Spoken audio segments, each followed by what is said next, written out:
بسم الله الرحمن الرحيم.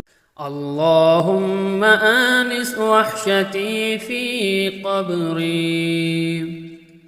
اللهم ارحمني بالقرآن العظيم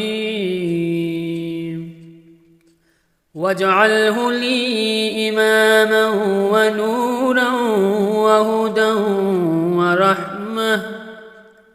اللهم ذكرني منه ما نسيت وعلمني منه